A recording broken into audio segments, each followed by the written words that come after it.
Olá, tudo bem? Está começando mais uma edição do programa Agronegócio. Muito obrigado pela sua companhia e muito bom dia. E no programa de hoje nós vamos falar sobre os destinos da carne bovina. Vamos falar também sobre a mistura obrigatória de biodiesel ao diesel. Vamos ver também como será a agricultura, pecuária e as indústrias de transformação por toda a cadeia produtiva do agronegócio diante da escassez de água e um regime de chuvas muito preocupante. Você vai ver também como será o mercado da soja e vamos falar sobre a pecuária que vai bem financeiramente, porém, resultados ruins. O programa Agronegócio já está no ar.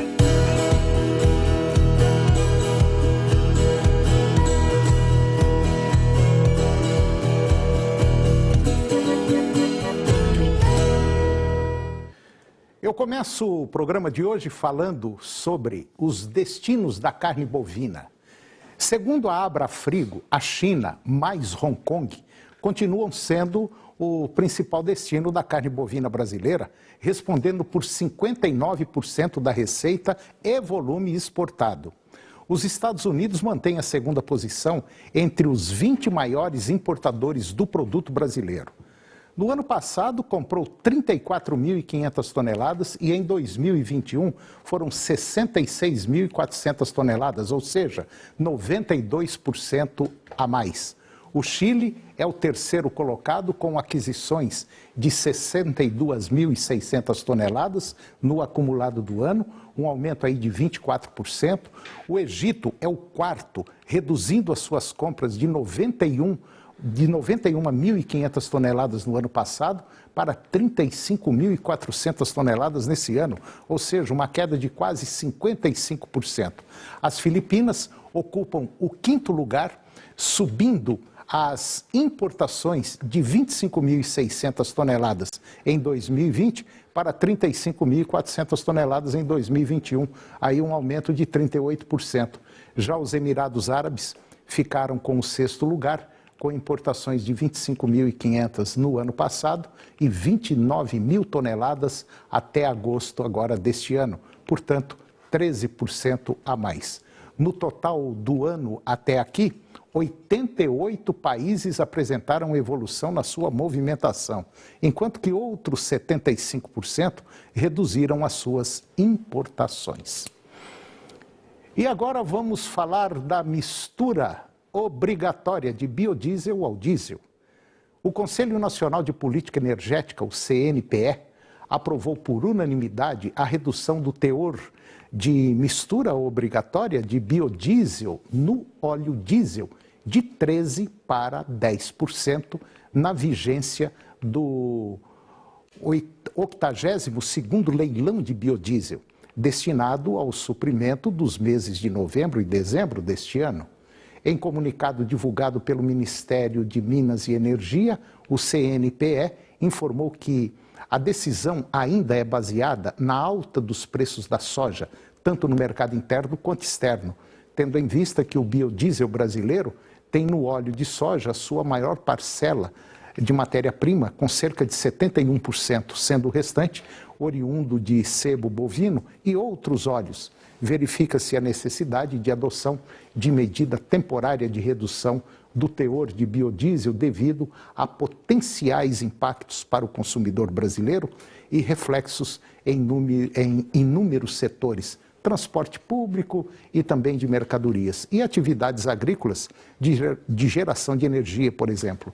A decisão do CNPE de redução do teor de biodiesel na mistura é momentânea e temporal, esperando-se em breve que as condições adequadas, o aumento da produção e uso dos biocombustíveis no Brasil, de acordo com objetivos da política nacional.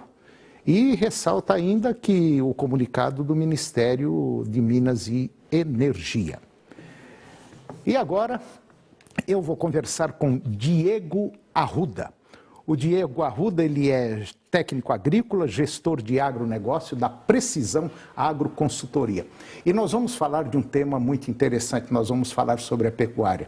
Quer dizer, de maneira geral, o preço da arroba aí está razoavelmente bom ou já esteve bem melhor, mas só que, infelizmente, os resultados são ruins, os resultados da fazenda.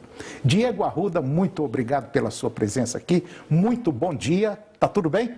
Tudo bem, Toninho, bom dia, obrigado por estar aqui, pelo esse convite, de poder falar, a gente trocar essa ideia, trazer aqui a nossa mensagem para os seus telespectadores e a gente falar um pouco de quais são os desafios, quais são os riscos da pecuária hoje, né? Diego, de maneira geral, o pecuarista que a gente percebe é que ele está muito preocupado com o preço da arroba, né? Sim. O preço da arroba tem que subir, o frigorífico está roubando de nós, é sempre aquela história que não muda desde quando eu comecei no agro há mais ou menos 35 anos. Então, a gente vem percebendo isso. Mudou alguma coisa? Mudou. Mudou uma forma de pensar, a meninada nova está chegando. Mas o grande problema é o seguinte, é lá dentro da fazenda. Quer dizer, a maioria dos pecuaristas, assim, de maneira geral, se enganam, né? É uma tapeada, né? Toninho, o problema, ele não está na exportação, ele não está na importação, ele não está na China, ele está onde? Ele está dentro de da casa. fazenda. E geralmente a gente fica procurando algumas muletas, para a gente poder justificar alguma ineficiência nossa, mas quando a gente olha para dentro de casa para justamente a gente falar assim, aonde que eu posso melhorar, o que está, qual que é meu gargalo, o que está roubando o meu negócio, que está me impedindo de evoluir, às vezes não, na maioria das vezes as pessoas não têm essa resposta. É justamente aí que mora o perigo. Exato. E um detalhe interessante que a gente observa é que eu vejo assim, a gente viaja muito, conversa demais. Não, eu vou comprar uns touros aí, estou precisando de botar uns touros na minha vaca. Não, eu vou mudar o capim da minha fazenda. Não, porque eu vou fazer isso. Mas aí quando você vai observar, o pecuarista está perdendo as coisas no detalhe. É um calcário que ele não põe, é uma água de péssima qualidade que ele oferece para o animal. Enfim, são coisas pequenas que às vezes nem gastaria dinheiro, com poucos acertos, ele já conseguiria melhorar muito, né? Com certeza, Toninho. A gente fala de fazer uma nova pecuária. O que é uma nova pecuária? Sim. Uma nova pecuária ela pode ser entendida da forma seguinte, não é nada mais do que você fazer melhor ou diferente do que você fazia antes. Ou ontem, ou um mês atrás, 10 anos atrás, por mais simples que seja de uma anotação. Então isso vai, Toninho, de um processo simples de anotação mesmo, papel e caneta, até um software com inteligência artificial. Então, quando a gente pega esse conceito, a gente pensa o seguinte, como que eu avalio o meu risco? As pessoas me perguntam, Toninho, várias vezes, Diego, eu vendo gado ou não? A resposta que eu dou para eles é o seguinte, a sua arroba custa X reais. Então a decisão de especular às vezes um pouco mais ou de realizar o negócio é dele. E um detalhe muito interessante que a gente observa, e eu tenho utilizado muito nos trabalhos que a gente vem fazendo, é fazendo um comparativo, produção de arroba por hectare e produção de soja por hectare. Não tem coisa melhor. Essa é um número fantástico.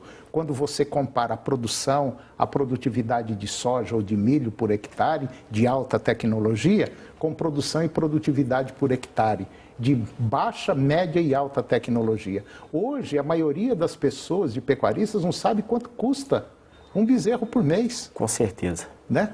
Com certeza. Coisa simples. Com certeza. E, Toninho, a expressão de gestão, ela está um pouco descredibilizada. Sim.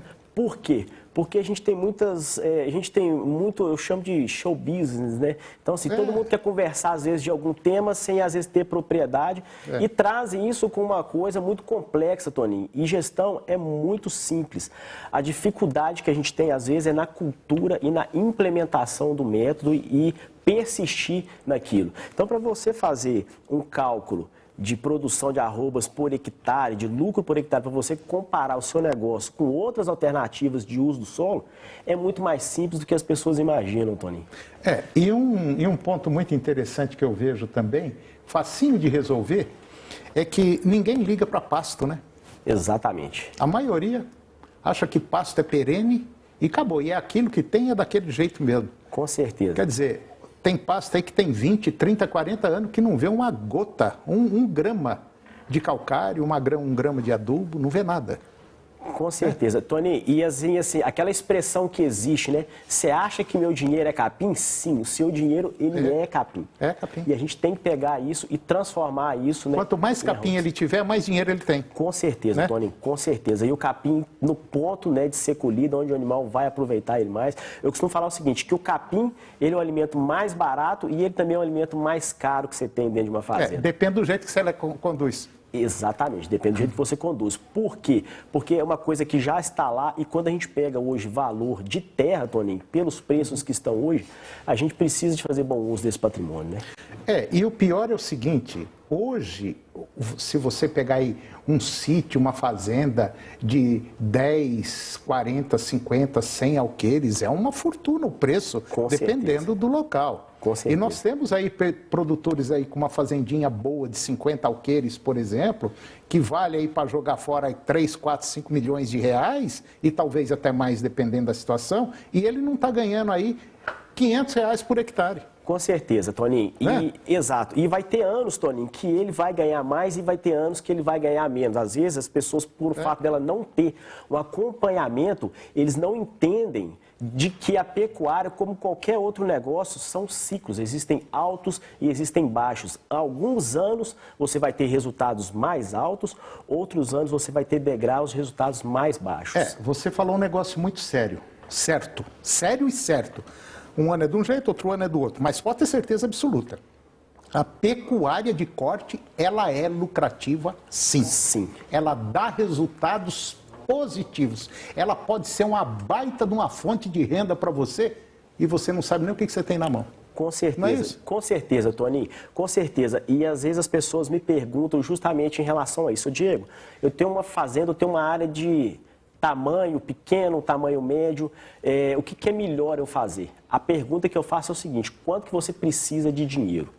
Porque não está relacionado diretamente com o tamanho de área, Tony, mas a sua capacidade de produzir. Capacidade produtiva, exatamente. Ô Diego, eu gostei demais dessa conversa nossa, eu acho que é isso que é legal. Como diz um amigo meu, conversa de bêbado para delegado, e no fim acaba dando tudo certo. Simples, Tony, simplesinho. Arrozinho com feijão, um ovinho e uma saladinha de tomate. Olha, é excelente. Se for bem feito, é ótimo. Diego, eu vou te trazer mais vezes aqui. Muito obrigado pela sua presença. Tá? Muito obrigado mesmo. Obrigado, Toninho. Eu que agradeço. E as portas aqui estão abertas para você, ok? Ok. Obrigado. E depois do intervalo, nós vamos falar sobre o mercado da soja e vamos falar sobre um tema interessante, meio ambiente, falta de água, pouca chuva. Nós voltamos já já. É um minutinho só.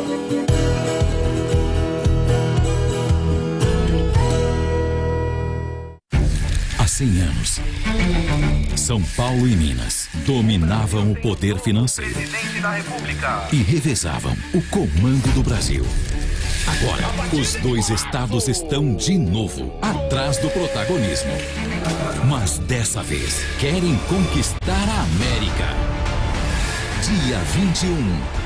Palmeiras e Atlético Mineiro começam a buscar uma vaga na grande final da Copa Conmebol Libertadores. E você acompanha a história sendo escrita aqui no SBT. Tem gente que tenta contar nos dedos, outros apostam na sorte. Na promoção Quantas Letras Tem da 99, o importante é acertar a resposta e faturar o prêmio acumulado. 99,5. Oferecimento Trator Tem, a solução em peças para o seu trator e motores a diesel também. 4006-8888. Toycar Peças e Serviços, Oficina Multimarcas. Telefone 3941-4040. CBI Education, especialista em implantes dentários, com preços acessíveis. Ser mãe de um bebê é também conhecer um amor incondicional. É ter sono leve, pálpebras pesadas. É amamentar, cuidar, preocupar, suspirar. E depois de tudo isso, mesmo durante a pandemia, ainda ajudar outras mães com bebês prematuros em UTIs neonatais e que precisam de leite materno para se recuperar. Esse agradecimento é para você que doa esperança. Se você pode, doe leite materno. Qualquer quantidade doada faz toda a diferença. Hoje vamos falar sobre a segurança e a transparência das eleições. A urna eletrônica não é conectada à internet, nunca foi comprovada nenhuma fraude. O voto é auditável. Faça a sua apuração pelo boletim de urna. Várias instituições participam de testes públicos e comprovam a segurança do voto. Urna eletrônica é segura, é fácil de checar, é do Brasil. Justiça Eleitoral, a justiça da democracia. No Jornal do Meio-Dia, você pode confiar. Olha, a proporção que a água já está tomando aqui do vazamento tem mais de 15 dias. Tem uns 15 dias está vazando aqui.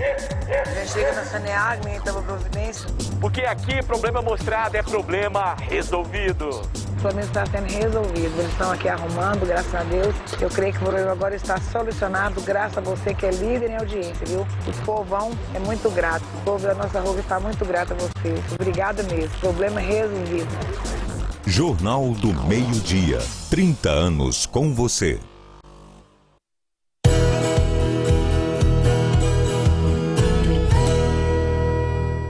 Eu estou de volta ao programa e agora nós vamos falar sobre adubação de pasto. Atenção pecuarista, acesse o QR Code que aparece na tela e fique atento a esta mensagem da Mosaic Fertilizantes. O seu gado vale o que pesa, certo? E para que ele ganhe cada vez mais peso e valor, maximizando o desempenho e a sua rentabilidade, a solução é M-Pasto. A linha de fertilizantes desenvolvida especialmente para a nutrição da pastagem. Com M-Pasto, o seu gado come e aproveita melhor os nutrientes, fica mais saudável e pesado e atinge resultados como aumento de 50% em carne e carcaça por hectare e ganho adicional de GMD de 200 gramas por cabeça dia. Rebanho mais pesado e rentabilidade mais alta é com M-Pasto. Saiba mais em nutrimosaic.com.br/M-Pasto. Rebanho mais pesado e rentabilidade mais alta é com M-Pasto. Saiba mais em www.nutrimosaic.com.br/M-Pasto e peça ao seu distribuidor. E agora eu vou falar sobre o mercado da soja. Sojicultores brasileiros estão cautelosos nas negociações, principalmente no mercado spot, com expectativa de que a demanda internacional seja redirecionada ao Brasil nas próximas semanas. Isso porque os embarques norte-americanos podem ser menores neste mês, devido ao furacão Ida, que passou pelos Estados Unidos agora na semana passada e causou danos à infraestrutura do principal canal de escoamento de grãos do país, a costa do Golfo do Mississippi. Segundo pesquisadores do CPEA, esse cenário aumentou a disparidade entre os valores pedidos por compradores e ofertados pelos vendedores no Brasil, resultando em dias de baixa liquidez. E de acordo com o boletim informativo do CPEA, parte dos sojicultores domésticos indica preferência em guardar o remanescente da safra 2021 para comercializar no último trimestre em detrimento de vender no mercado spot. Alguns produtores, inclusive, sinalizam intenção de guardar um volume para comercializar na entrada da temporada 21-22. E agora eu vou conversar com Guido Juliano Martins de Araújo. O Guido é agrônomo e é diretor também de uma ONG muito importante aqui, principalmente no estado de Goiás. Uma ONG que vem fazendo aí, o Guido vem fazendo um trabalho muito interessante, que é justamente um tema que nós vamos comentar agora. Essa confusão climática que nós estamos vivendo, essa seca, falta de água, as indústrias vão ter sérios problemas aí, principalmente com energia. Guido Juliano Martins de Araújo, bom dia, muito obrigado pela sua presença. Tá tudo bem, Guido? Bom dia, Antônio. Ótimo, tudo bem. Então tá bom. Ô Guido, quem não tá bem são as pessoas que têm que pagar energia, né, Guido? Pagar caro, água, nós estamos aí na iminência aí de racionamento, enfim. O circo está bem armado, tá? Não está? Antônio, a política proporção... pegando fogo. Exatamente. Isso é para azedar mais ainda. Azedar mais ainda. A situação, né? Mas a gente vê a questão hídrica. Já era sabido desde 2020, no início de 2020, que nós teríamos pouca água nos reservatórios. Faltou ao gestor das águas do Brasil mudar o projeto completamente, colocar as térmicas em novembro do ano passado para funcionar e segurar a água nos reservatórios. Eles não fizeram isso. Aí agora nós estamos pagando um petróleo que já está muito mais caro do que naquela época. Nós estamos hoje utilizando uma boa parte da nossa energia movida a combustíveis fósseis. Antônio, me vem também a preocupação com o próximo plantio, né? Porque tudo isso leva a gente a imaginar, e o plantio que depende das chuvas, como é que nós vamos fazer? Olha, eu vou falar uma coisa aqui que meio complicado. É agora que nós vamos ver se Deus é brasileiro ou não, diante de tudo que está acontecendo nesse país. A próxima safra, ela tem que começar a ser plantada agora, no mês de outubro. Até lá para o dia 10 de novembro, no máximo arrebentando 15 de novembro, né, Guida? Até lá ainda segura um pouco, né? Porque para plantar tem a hora certa, tem o mês certo. Se não chover como precisa chover, como tem que chover, daqui até lá para o dia 15, 20 de outubro, olha, vai ser o caos no nosso país. Pode ter certeza absoluta, né, Guido? Porque quem está segurando a economia brasileira é o agro. É a soja, é o milho, é o boi, é o leite, é o arroz, feijão. Antônio, e a gente tem essa preocupação porque... Mas é preocupação mesmo, né, Guida? Muita preocupação. É muita. Há previsões que nós... Quer dizer, são previsões de modelos matemáticos, que nós podemos bater um novo recorde na próxima safra, chegando aí por volta de 289 milhões de toneladas de grãos. Mas isso aqui é no papel. Nós temos problemas sérios.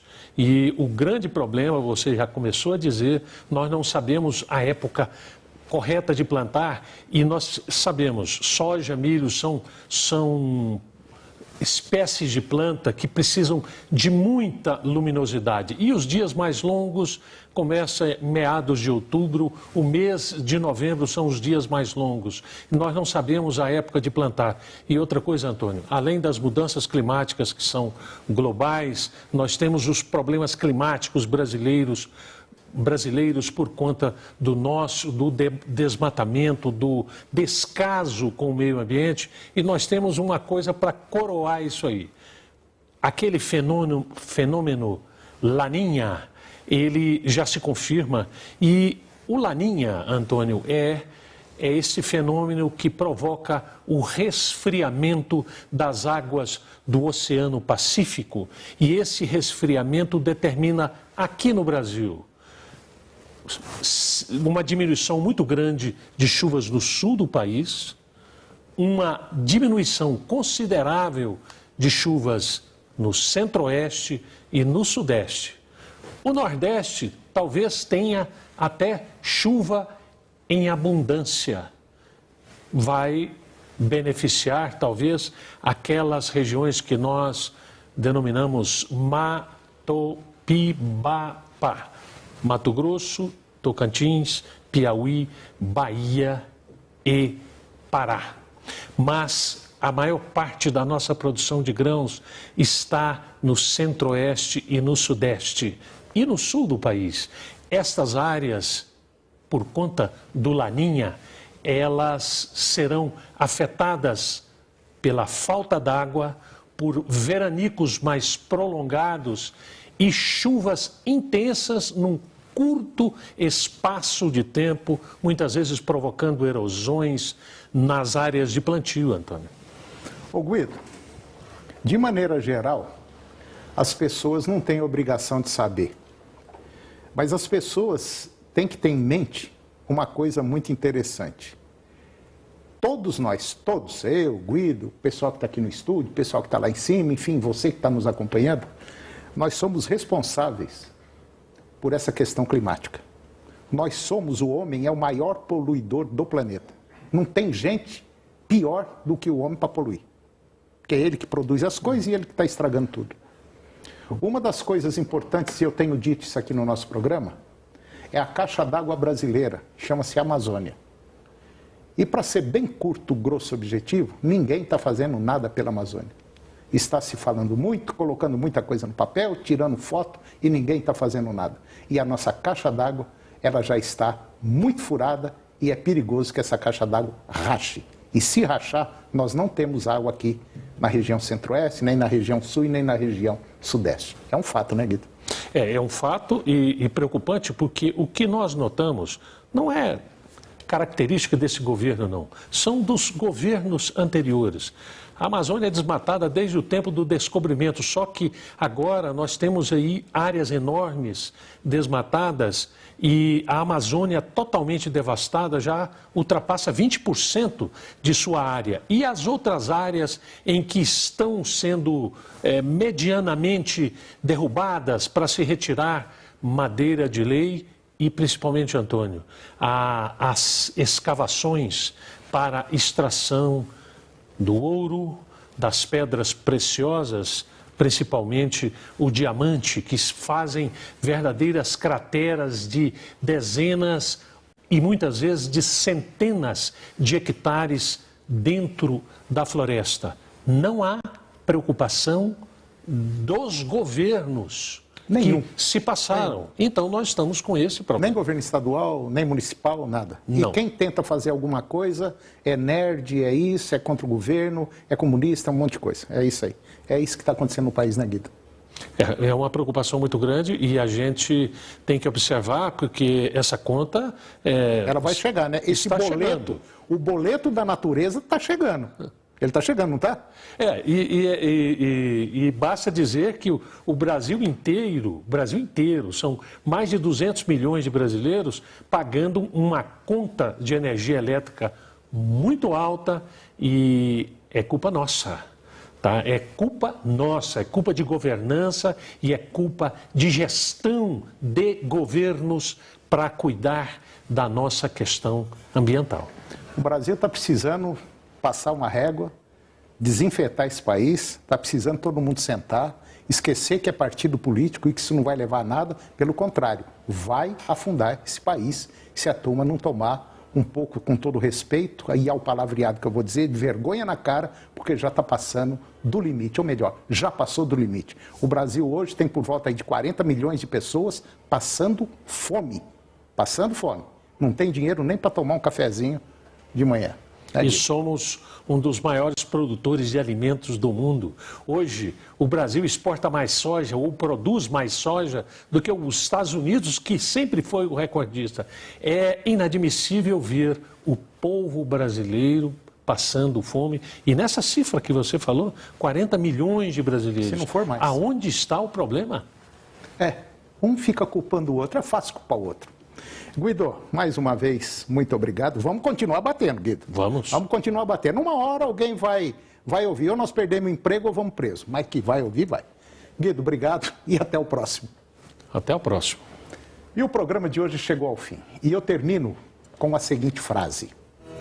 Nunca tente vender no pico ou comprar no fundo do poço. Só os mentirosos conseguem isso.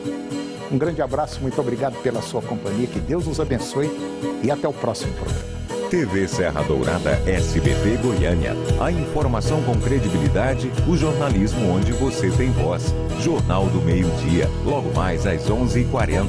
A seguir, Primeiro Impacto.